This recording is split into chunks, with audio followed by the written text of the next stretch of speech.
Eu, quando estudei programação neurolinguística, que é neurociência, aprendi que existem pessoas visuais, são aquelas pessoas que são mais tocadas por aquilo que veem. Os auditivos, pessoas tocadas por aquilo que ouvem. E os sinestésicos, que são pessoas de tato, olfato e paladar. Recentemente incluíram aí os digitais, que são pessoas para quem é muito importante o quesito racionalidade, lógica. Quero abrir um parêntese aqui, porque às vezes existem almas pias na igreja que já saem jogando no saco do esoterismo temas como programação neurolinguística sem conhecer absolutamente nada do assunto. Então, cuidado, esses são os que nós chamamos de raditrades. Os católicos ultra-ortodoxos, metidos a serem mais santos, mais conhecedores de teologia e mais bastiões da ortodoxia do que o próprio Papa, se bobear. São Paulo diz em 1 Tessalonicenses 5:21, examinai tudo e filtrai o que é bom. Quem leu Catequese Tradende do Santo Padre João Paulo II sabe que ele exorta os sacerdotes, a igreja, a se valer de todos os instrumentos didático-pedagógicos para que a fé seja ensinada da melhor maneira possível. É bem verdade que tem ateus que vão dizer que basta você programar o seu cérebro, que é algo que a programação neurolinguística ensina, daí o nome programação, e está tudo bem, você vai atingir qualquer objetivo. Não vai, se Deus estiver lá em cima dizendo não. Mas não por causa desses, não por causa dessa orientação equivocada, se vai satanizar a programação neurolinguística. Então, eu quero aqui dizer para vocês que a igreja conhece todas as fórmulas. Eu, por incrível que pareça, sou padre. E todo ano eu fico encantado com a beleza da nossa liturgia, com a riqueza da nossa liturgia. E eu sempre vou fazer questão de mostrar para vocês isso, porque, às vezes, por falta de um estímulo, nós não nos damos conta dos tesouros que nós temos. Isso pode acontecer em casa, com marido e mulher, aquela coisa do convívio todo dia, de repente a gente perde aquela admiração primeira. Então, de tempos em tempos, convém fazer esses exercícios de mindfulness. É outra técnica aí muito usada no mundo para ajudar pessoas distraídas, pessoas que não conseguem focar. Então, é a gente observar, a gente degustar aquilo que a gente tem. Ser feliz com aquilo que a gente tem para dar valor. Então, vejam que espetáculo. Esses menininhos aqui, pela sua idade já servindo a Deus. Olhem como eles estão paramentados. Isso aqui saiu do bolso dos pais deles. Porque a nossa capelania não é rica. Olhem como estão paramentados os meninos aqui, que estão lá dentro agora, que colaboram como cerimoniários. Mesma coisa, os pais que pagaram. Então eu quero agradecer, não só pela disponibilidade de vocês, todos que nos servem aqui, com tanto amor, os membros das pastorais, que também pagam seus uniformes. Por quê? Porque isso decorre do amor. Hoje é tão triste a gente ver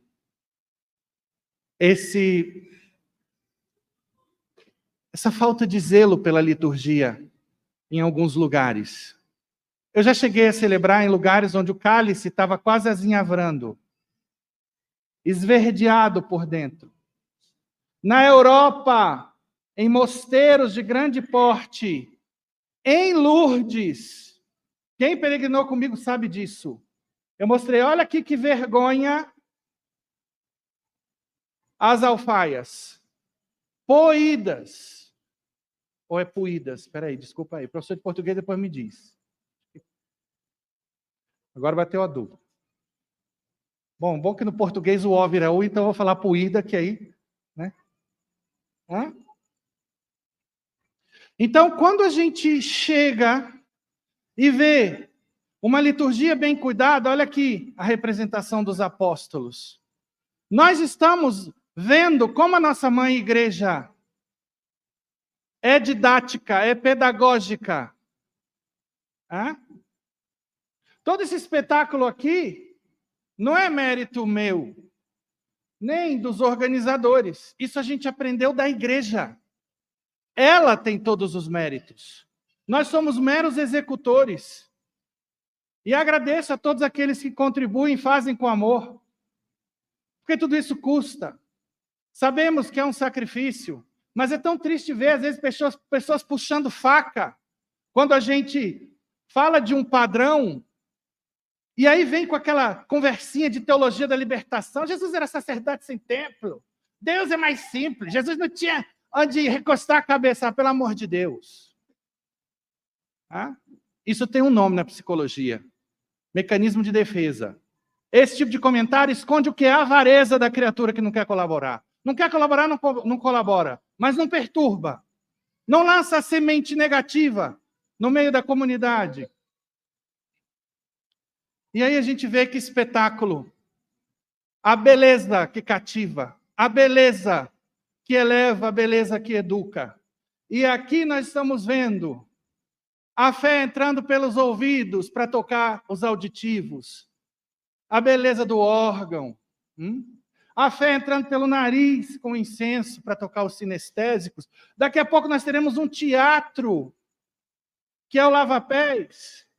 Porque na Igreja Católica nós vivemos de perto cada momento da vida de Jesus. Nenhuma outra igreja tem isso. Agora, nesses dias, nós vamos viver de modo até teatral, eu diria. Todos os episódios da vida do Senhor. Isso é para tocar o quê? Os corações. Vejam as imagens, todas veladas.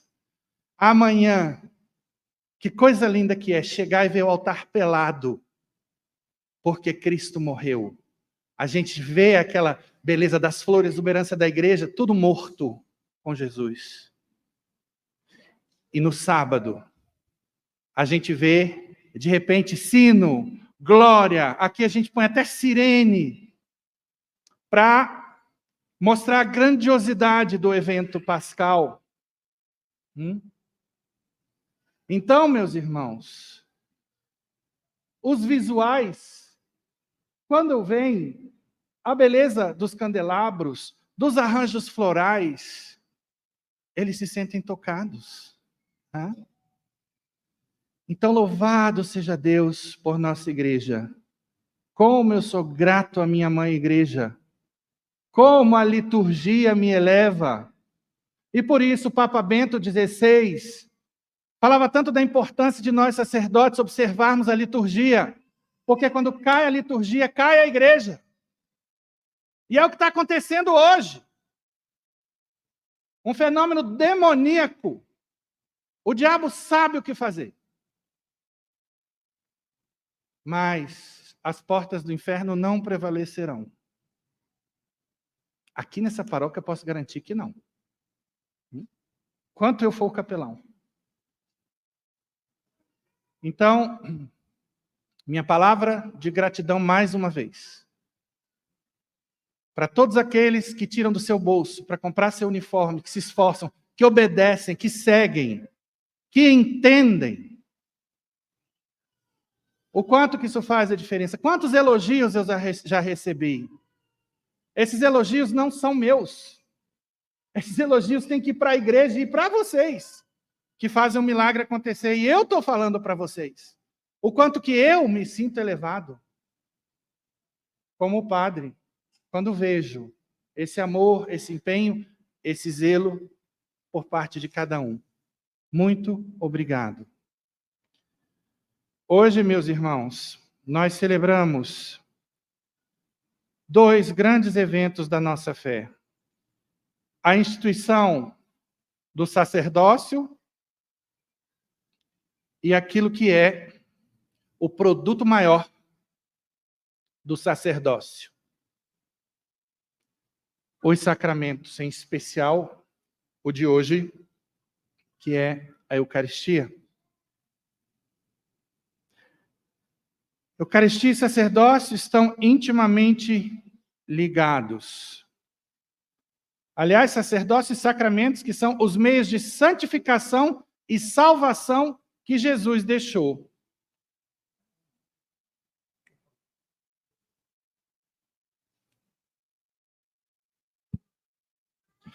Os sacerdotes são a presença de Jesus na terra, porque são os continuadores de sua obra. Foi mal, mas é a verdade. Mas, para ser sincero, às vezes a gente, muito mais do que se achar que ninguém é digno, nem um padre foi digno do chamado. Essa eleição foi gratuita de Deus, isso é misterioso. A gente treme diante da responsabilidade que nós temos. Diante da resposta que nós teremos que dar a Deus quando passarmos dessa vida para a eternidade. Contas das almas de todos os fiéis que nos foram confiados, dos menores aos maiores.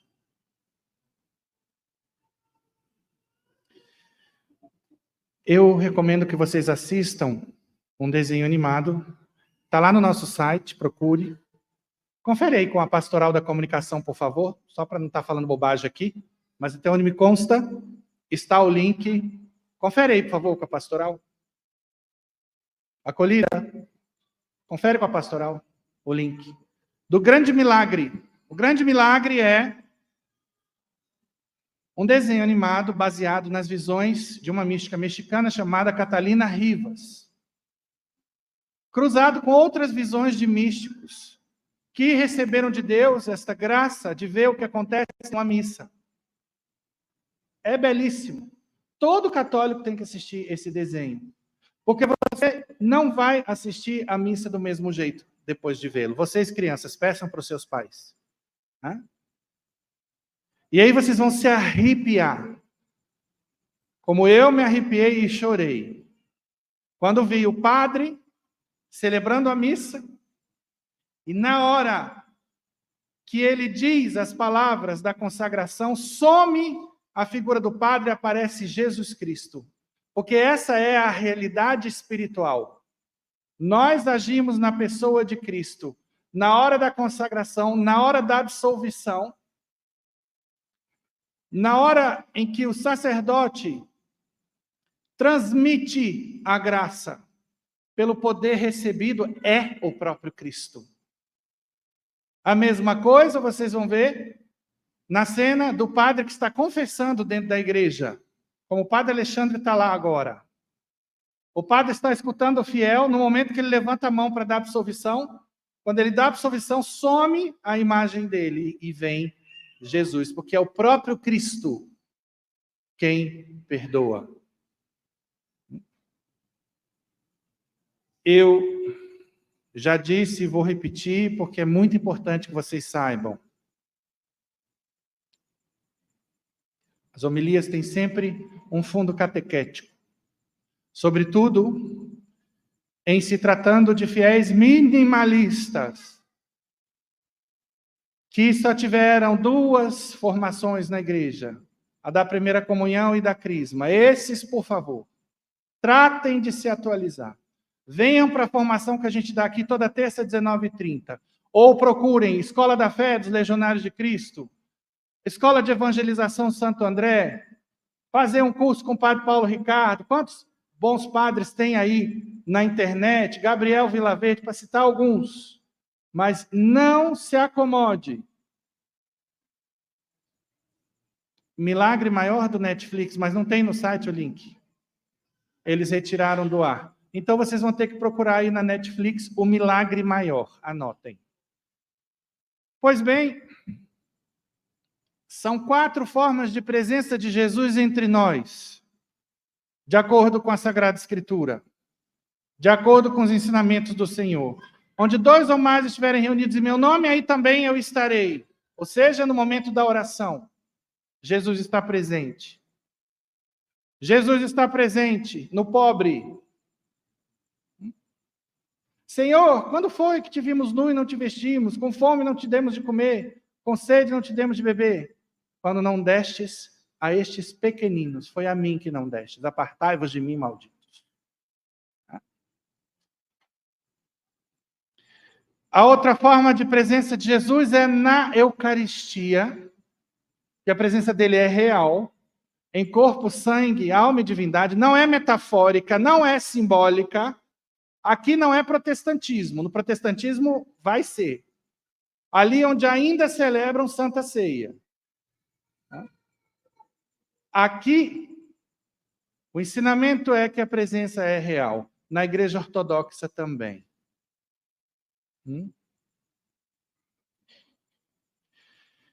E a outra presença é a presença no sacerdote. Na pessoa do sacerdote. Cuidado, nós continuamos humanos, tá? Com os nossos defeitos. Mas naquele momento em que nós estamos celebrando os sacramentos, conferindo a graça, no momento aqui da consagração, no momento da absolvição, é o próprio Cristo.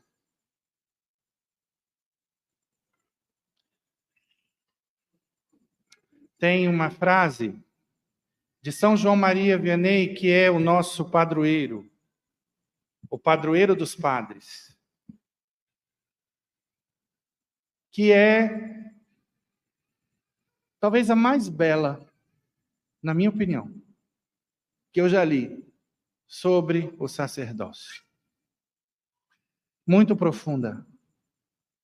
Vejam o que ele diz. Vede o poder do sacerdote. A língua do sacerdote transforma um pedaço. É infinitamente mais do que criar o mundo. Vamos tentar entender isso aqui? Quem é o criador do mundo? É Deus. Jesus é a segunda pessoa da Santíssima Trindade. As 3 pessoas da Santíssima Trindade são igualmente Deus. Jesus não é filho de Deus. Ele é Deus Filho. Porque o Filho de Deus, a ideia de Filho de Deus pode dar uma ideia de um ser humano. Filho de Deus. Ele é ser humano, mas ele é verdadeiro Deus ao mesmo tempo. As 3 pessoas da Santíssima Trindade são igualmente onipotentes, tudo podem, igualmente eternas, igualmente oniscientes, igualmente onipresentes. Onde está uma, estão as 3. Então, vejam a sabedoria infusa de São João Maria Vianney. Quando eu transformo o pão em Deus, isso é mais do que criar o mundo, porque eu estou criando o Criador do mundo. Criando. Vejam o poder que Deus confere a um simples homem, como Fernando, como Alexandre. Isso é tão profundo, que eu, quando terminei o seminário, eu passei 1 ano pensando, será que é para mim? Será que eu posso? Será que eu dou conta? Foi 1 ano de discernimento junto ao diretor espiritual, até dar o meu sim. Agora, eu não sou padre porque amo Jesus, Gosto de ler a Bíblia, gosto de rezar, sempre quis ajudar as pessoas e resolvi. Vou ser padre. Bati na porta da igreja católica. Oi, tudo bem? Tem uma batina para mim aí? Eu quero ser padre. Não é assim que funciona, não. Primeiro, existe todo um acompanhamento do candidato, que deve fazer um discernimento espiritual para saber se é o chamado de Deus para a sua vida. E a partir do momento que ele entra num seminário, lhe é constituído um diretor espiritual que vai acompanhá-lo. Os superiores no seminário vão ver se ele tem aptidão física, intelectual e espiritual para ser sacerdote. Então começa aí um namoro e um noivado, até o casamento, que é a ordenação. E aí é o tempo que o padre tem para ver se é o seu chamado, para se namorar definitivamente da igreja e querer casar com ela. E o tempo que a igreja tem também de examinar o futuro candidato. E aí, ao final, quando a igreja dá o joinha, o like, o padre se sente chamado, então ele é ordenado. E aí começa a diferença com o protestantismo.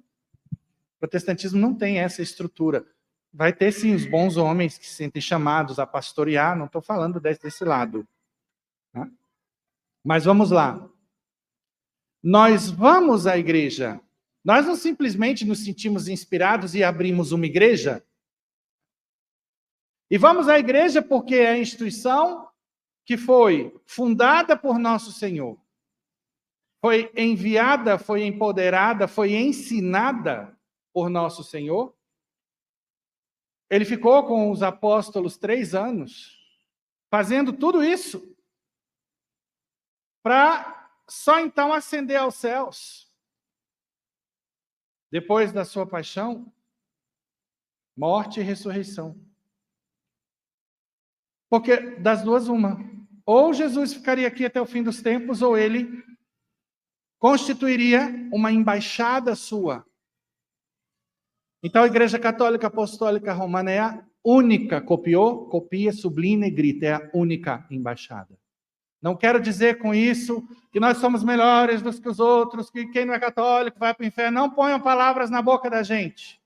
Porque hoje no mundinho do politicamente correto, as pessoas já saem puxando faca, quando escutam o que não querem escutar, o que não gostam de escutar.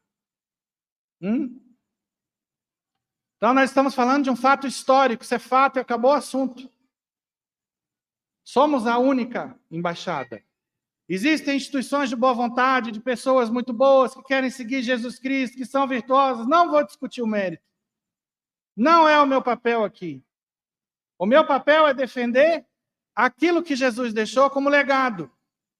E o meu papel, do Padre Alexandre, de todo sacerdote, é sermos fiéis ao chamado e ao mandato, fiéis a essa doutrina, que não vai mudar ao sabor dos nossos achismos, dos modernismos, das demandas do povo, jamais, porque a verdade não muda.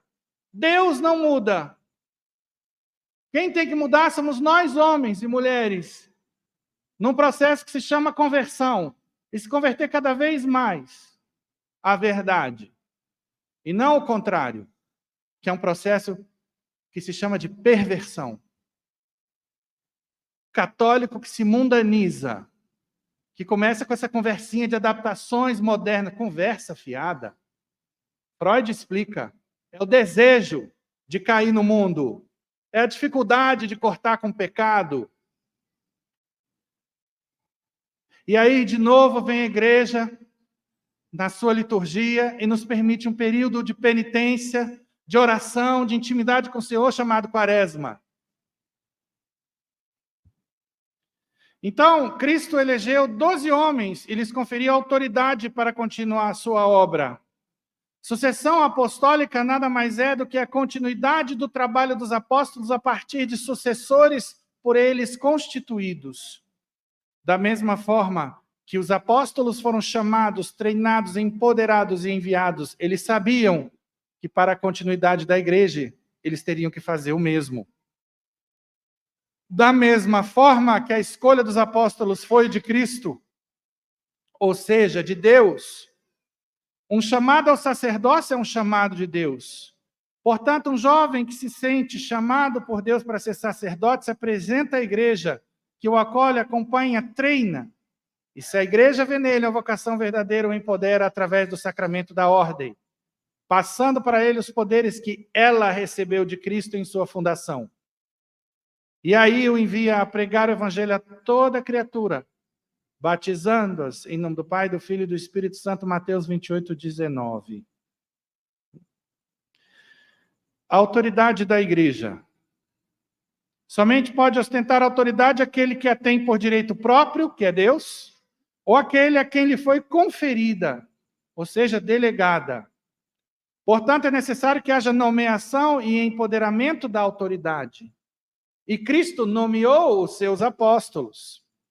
Lucas 6, 13 a 16 diz: E quando já era dia, chamou a si os seus discípulos, e escolheu 12 deles, a quem também deu o nome de apóstolos.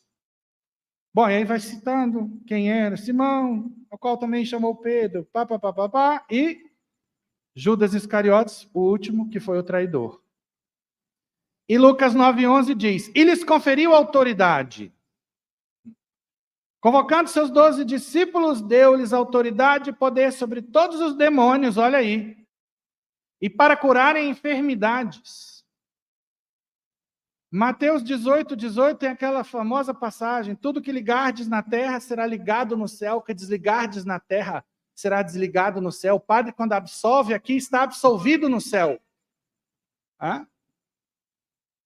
Então, só tem esse poder quem recebeu. Nenhum pastor evangélico perdoa pecados. Nenhum pastor evangélico tem o poder de transformar o pão no corpo de Cristo e o vinho no sangue. Porque rompeu-se a sucessão apostólica com o cisma de Martinho Lutero em 1517. Lutero não era bispo, não tinha poder de ordenar nenhum padre. Então, ele era padre. Foi o primeiro e último padre de todo o protestantismo. Então, por mais que em alguma denominação evangélica os fiéis de boa vontade acreditam estar fazendo a única coisa que Jesus mandou fazer em sua memória, que é o que a igreja faz há 2000 anos, que é a missa, que é a produção da Eucaristia, por mais que eles tenham boa vontade, eles não têm a presença real de Jesus no sacramento. Eles estão reunidos em nome de Jesus e por isso Jesus está presente lá também, mas dessa outra forma, por causa da oração.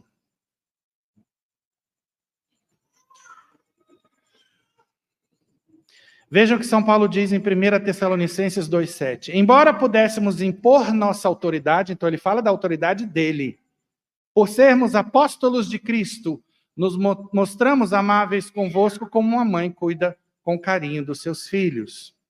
Em outras palavras, a igreja tem mandato e empoderamento para agir em nome de Cristo. Em João 20, 21 a 23, vemos que os apóstolos foram enviados assim como o Pai havia enviado Cristo com a mesma autoridade. Aspas, Jesus disse-lhes outra vez: a paz esteja convosco. Assim como o Pai me enviou, eu também vos envio. Olha o nosso mandato aí. A nossa igreja está construída sobre o cimento dos apóstolos. A Igreja Católica tem 4 notas. Apostólica, una, santa e católica. Os hereges saíram todos das nossas fileiras, mas nós atravessamos os séculos e vamos ficar até o fim, porque as portas do inferno, está prometido por Jesus, não prevalecerão contra ela. Ela permanece una porque tem hierarquia e disciplina. Olha o protestantismo. Todo esfacelado, milhares de denominações, cada um querendo ter mais razão do que o outro. Um protestando o outro, daí o nome protestantismo. Então, em seguida, foram empoderados. Dito isto, soprou sobre eles e lhes disse: recebei o Espírito Santo, aqueles a quem perdoardes os pecados, estes lhes serão perdoados. Aqueles a quem os retiverdes, estes lhes serão retidos. Eu pergunto, com todo respeito ao senhor Silas Malafaia, de onde vem o mandato dele? Talvez de alguém da hierarquia da igreja. Mas e desse alguém? De onde vem? Bom, no final vai vir de quem? Daquele que abriu aquela denominação, e não de Cristo Jesus. Todas as igrejas evangélicas foram fundadas por homens, todas, sem exceção nenhuma.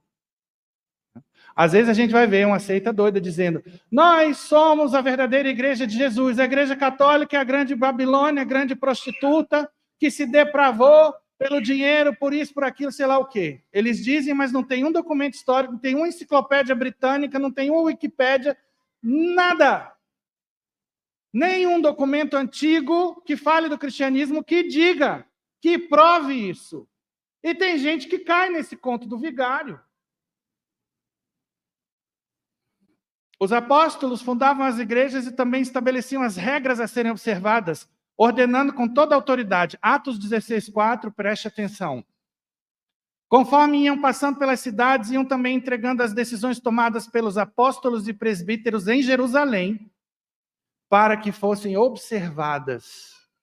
Olha aí magistério, olha aí obediência. Nas epístolas paulinas, vemos comumente São Paulo enviar ordens a todas as igrejas. Ordens. 1 Coríntios 7:17. No demais, que cada um viva conforme foi apontado pelo Senhor, cada um da forma como foi chamado por Deus. É o que ordeno em todas as igrejas. Então, na nossa igreja existe hierarquia, obediência e disciplina. Vocês sabiam que o voto mais difícil que nós fazemos, nós consagrados, não é o de castidade? As pessoas acham que é o de castidade. Não é, não. É o de obediência. Porque a raiz de todos os males, de todos os pecados, chama-se soberba. Soberba é a raiz do egoísmo, que é próprio do demônio. E o que se contrapõe à soberba? A humildade, que é própria do amor. Deus é amor. Então está aí. Na igreja primitiva, Alexandro, Himeneu e Fileto, por conta própria, passaram a pregar doutrinas diferentes, ostentando uma autoridade que não lhes correspondia. Alexandro e Himeneu foram excomungados, isso está em 1 Timóteo 1, 18 a 20, 2 Timóteo 2, 16 a 18. Vamos ver, então, a primeira sucessão apostólica no Novo Testamento, onde aparece em Atos 1, 16 a 17, depois de 21 a 26. Todo o processo que colocou Matias no lugar de Judas Iscariotes, porque o colégio ficou incompleto depois da traição e suicídio de Judas. Jesus prometeu que estaria com a sua igreja até o fim dos tempos, e não somente até a morte dos apóstolos, Mateus 28, 20. Então, por isso, se faz necessária a sucessão apostólica. Deus é o autor de tudo, inclusive dessa estrutura que nós chamamos no mundo dos homens de organizações. Então, como é que vai existir uma organização que não tenha uma hierarquia? Não conheço, eu sou bacharel em administração. Empresa nenhuma que não tenha assim, um presidente, um vice-presidente, diretores, gerentes, supervisores, linha de frente. Toda empresa é mais ou menos isso. Umas têm 2 vice-presidentes, vai ter matizes aí. Mas isso é necessário. A obediência a uma hierarquia é necessária. Por que que nós temos aí juízes, temos deputados, senadores, autoridades? Não são pessoas que simplesmente chegam: oi, tudo bem, eu quero ser juiz. Não. Tem que estudar direito, tem que tirar o OAB, tem que passar no concurso e tem que ser empossado.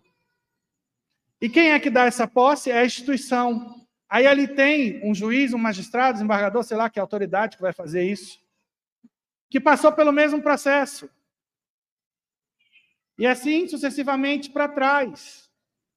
O protestantismo é um bumba meu boi, com todo respeito. Por quê? Qualquer pessoa abre uma igreja. Esse é o problema.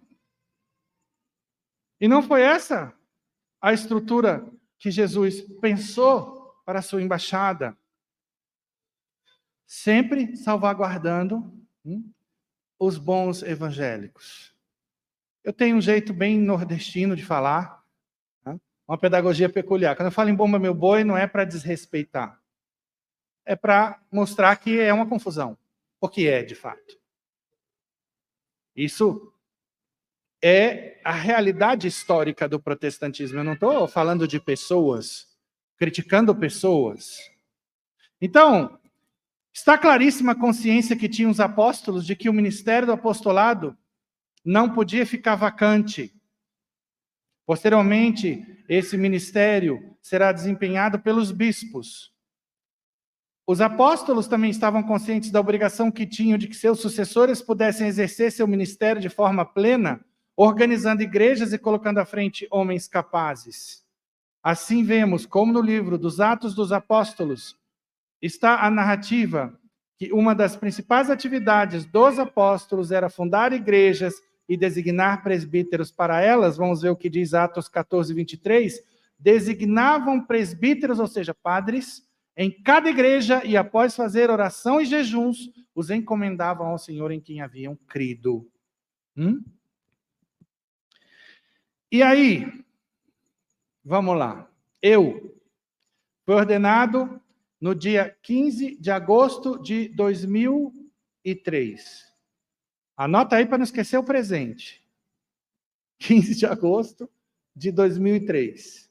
Dia 14 de agosto de 2003, eu sabia rezar uma missa. Eu sabia confessar uma pessoa. Só que não podia fazer nem uma coisa nem outra. Por quê? Dom Raimundo Damasceno, atual cardeal, emérito, não tinha imposto as suas mãos sobre a minha cabeça. De onde vem isso? Porque os evangélicos vivem dizendo que a gente inventa coisas, que cria coisas da nossa cabeça. Vamos para a Bíblia. Vamos lá? São Paulo menciona a ordenação de Timóteo como presbítero através da imposição das mãos. 2 Timóteo 1,6 diz: por isto te recomendo que reavives o carisma de Deus que há em ti pela imposição das minhas mãos. Em 1 Timóteo 4,14, São Paulo diz, aspas, não descuides do carisma que há em ti, que te foi comunicado pela intervenção profética através da imposição das mãos do colégio de presbíteros. Por isso que outros padres também impõem as mãos numa cerimônia de ordenação sacerdotal. Impõe para a oração. Cuidado, quem transmite o poder é só um bispo. Então, meus irmãos, 1 Timóteo 5:22, São Paulo exorta Timóteo a não instituir presbítero qualquer pessoa, deixando claro que ninguém poderia se autoproclamar presbítero. Aspas, não te precipites a impor as mãos sobre alguém, nem te faças partícipe dos pecados alheios.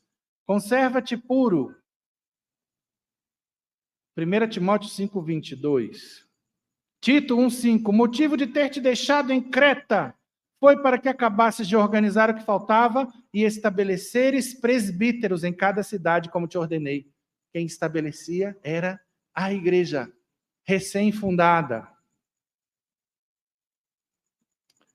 Pois bem, a igreja, meus irmãos, é visível. Muitas igrejas protestantes que negam a sucessão apostólica costumam ver também a igreja não como um organismo visível, composto por todos os batizados e com as hierarquias constituídas pelos apóstolos, bispos, presbíteros e diáconos, senão que como um organismo invisível em que cada crente possui uma relação pessoal com Deus, sendo isto suficiente. Então, a Igreja de Cristo é o conjunto de todos os cristãos que creem em Jesus. Olha isso aí, que lindo. Claro, assim não precisa obedecer hierarquia nenhuma. É a saída pela direita. Para eles não importa muito a que igreja se frequenta, desde que a relação pessoal com Deus seja verdadeira. E isto basta para a salvação. A ideia de uma igreja invisível choca de frente com o ensino bíblico. Como poderia Paulo impor a disciplina de excomunhão contra Himeneu e Alexandro se a igreja fosse invisível? Eles simplesmente optariam por fundar uma igreja na outra esquina. São Paulo ensina que, aspas, a igreja do Deus vivo é a coluna e o fundamento da verdade. 1 Timóteo 3,15. Como podem os membros da igreja serem coluna e fundamento da verdade? No entanto, na Bíblia, a igreja sempre é descrita não como um ente invisível, mas como o corpo de Cristo, em que cada membro ocupa uma função. Então, nós vamos ver, por exemplo, o episcopado. E aí, na nossa fé, muitas vezes para entender melhor a doutrina, nós vamos precisar recorrer a documentos extra-bíblicos antiquíssimos. E aí foi a grande sacação de Lutero. Ele quis amarrar tudo na Bíblia. Tem um dogma protestante que diz que eu só posso aceitar o que está na Bíblia do jeitinho que está na Bíblia. E aí eu vou deixar de fazer recurso aos documentos que contam a história do cristianismo, as práticas dos primeiros cristãos. Documentos que têm valor histórico, são documentos inventados, tá? São documentos reais. Então, a igreja primitiva já estava organizada hierarquicamente com o colégio de bispos, presbíteros e diáconos. O bispo era chefe de uma igreja, isto é, de uma diocese, um conjunto de paróquias geograficamente organizadas. Cada paróquia tinha como ministro um presbítero, sacerdote. O sacerdote era o responsável por ministrar os sacramentos e orientar os fiéis na doutrina. Era normalmente auxiliado por diáconos. E o que se vê nas 7 cartas de Santo Inácio de Antioquia, datadas do ano 107? Santo Inácio foi bispo de Antioquia e discípulo pessoal dos apóstolos São Pedro e São Paulo. Então, está lá, nesses documentos históricos. Episcopado é o nome que se dá ao ministério do bispo. O episcopado tem origem no ministério dos apóstolos, como vimos. Isto é, foi o próprio Cristo que deu o governo da igreja aos santos apóstolos. Vamos lá? Lucas 10,16. Quem vos ouve, a mim me ouve. Quem vos rejeita, a mim me rejeita, e aquele que me enviou. E hoje a gente vê católico do seu jeito. Não, isso aqui que a igreja fala, eu concordo. Isso aqui eu não concordo, não. Não, a igreja fala que não pode usar pílula, camisinha, mas a gente transcende essas coisas. Olha só. Sabem mais do que a igreja, né? Vou falar uma coisinha para vocês. Nós somos a única instituição religiosa que conta com a consultoria de uma academia de ciências. Arrepiou? Vai olhar lá na internet, Academia de Ciências do Vaticano. Aí tá achando que é só padre e bispo que entra lá para falar o que eles querem para os apóstolos? Não. São pessoas que às vezes são ateias. Elas entram ali pela sua expertise, o seu conhecimento na sua área de saber. Porque quando vem novidades como inteligência artificial, clonagem, fertilização in vitro, a igreja vai precisar se pronunciar. Vê até que ponto a dignidade humana fica salvaguardada, porque ela é a guardiã da vida, da verdade. É ela que tem que ensinar o caminho para o céu. Então ela precisa escutar os experts, os especialistas, para então se pronunciar iluminada pelo Espírito Santo. A igreja não decide as coisas que o Papa acordou hoje mais alegrinho. Não. Pessoas que falam isso são frívolas, ignorantes, não sabem nada, papagaios de uma mídia que muitas vezes é inimiga da igreja, que cumpre agendas ocultas, que tem sua raiz no demônio. Porque nós sabemos quem é o príncipe desse mundo. Quem é que procura achincalhar as verdades cristãs, ridicularizar Jesus. Nós sabemos que a nossa guerra, como está na Bíblia, não é contra a carne nem contra o sangue, é contra as potestades e principados do mal. Nós sabemos quem é o príncipe deste mundo. Agora, para quem não crê, isso é ridículo, isso é fantasia, isso é infantil. Cada um no seu quadrado. Foi o próprio Cristo, meus irmãos, que instituiu o papado. Tu és Pedro, e sobre esta pedra edificarei a minha igreja. O que ligares na terra será ligado no céu. O que desligares na terra será desligado no céu. Mateus 16, 18 a 19. Pois bem,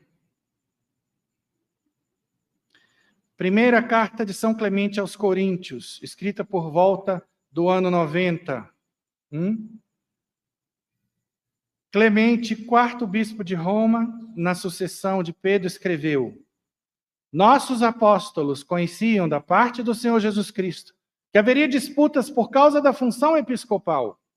Por esse motivo, prevendo exatamente o futuro, instituíram aqueles de quem falávamos antes e ordenaram que, por ocasião da morte desses outros homens provados, lhe sucedessem no ministério. Eu termino com quem inaugurou esta homilia. O padre dos padres, o maior, o melhor de todos os padres, de quem eu sou discípulo ferrenho, que eu procuro imitar, embora esteja muito longe. São João Maria Vianney. O sacerdote é o amor do coração de Jesus. O sacerdote tem as chaves dos tesouros celestiais. É o procurador de Deus, é o ministrador dos seus bens. Vejam como nós dependemos dos sacerdotes. Eu digo nós porque eu também dependo. A primeira coisa que eu fiz hoje foi beijar a mão do padre Alexandre. Já me confessei com ele algumas vezes. Eu tenho o poder de perdoar os pecados de vocês todos, mas eu não tenho o poder de me auto-perdoar. Ai de mim sem um padre. Então, por isso, sejamos gratos a Deus pelo sacerdócio. Em primeiro lugar, a Deus. E colaboremos com os nossos sacerdotes. Eu fico sem graça de falar isso, né? Parece que eu estou advogando em causa própria. Mas fato é que nós somos simplesmente cabeça. Toda essa beleza que eu falei, que eu vi hoje, que nos edifica a todos, não fui eu que fiz. Imagina a procissão do padre sozinho. Não tem nada disso aqui, disso tudo que vocês estão vendo. Quem foi que foi comprar essas flores, que organizou esse altar? Quem é? Vocês. Então, por isso, o meu muito obrigado. O padre não é para si, continua São João Maria Vianney. Não dá a si a absolvição. Não administra a si os sacramentos. Ele não é para si, é para vós. Se não fosse o padre, a morte e a paixão de nosso Senhor de nada serviriam. Então, vamos colaborar com os sacerdotes da melhor maneira que nós pudermos. Nunca fale de um sacerdote. Nunca seja aquele elemento desagregador na sua comunidade. Fale com o sacerdote. Nunca murmure, reclame. Aquilo que tiver errado, que não tiver bom, converse com a gente. Eu quero ouvir os meus clientes. E vou procurar melhorar em tudo que eu puder. Eu assumo esse compromisso. Podem abusar, usar e abusar de mim e do padre Alexandre. Aqui. Nessa paróquia a gente não coloca plaquinha dizendo horário de confissão, porque qualquer horário é horário para nós. A hora que você precisar é o nosso horário de confissão aqui. Da mesma maneira que precisar de um conselho, de uma direção espiritual, o que for. Agora, o que a gente vê? A pessoa liga aqui, não consegue o atendimento, reclama, murmura, sai falando mal. Ao invés de chegar aqui, oi padre, eu liguei, não consegui falar, estou precisando de ajuda. Francisco da limpeza aí é testemunha. Domingo eu já fiquei até 3 horas da tarde aqui atendendo pessoas. Então, ao invés de maldizer as trevas, acenda uma vela. Ao invés de trazer o problema, traga a solução. Vamos trabalhar todos unidos pela maior honra e glória do Senhor Jesus, para que Ele possa brilhar no seu corpo místico que somos nós. Que possamos brilhar todos, cabeça e corpo. Que possamos exalar o perfume de Cristo, para que os nossos irmãos, que não conhecem o Senhor, os que saíram da igreja, os que estão separados, possam querer voltar para a igreja ou se converter ao catolicismo. Louvado seja nosso Senhor Jesus Cristo.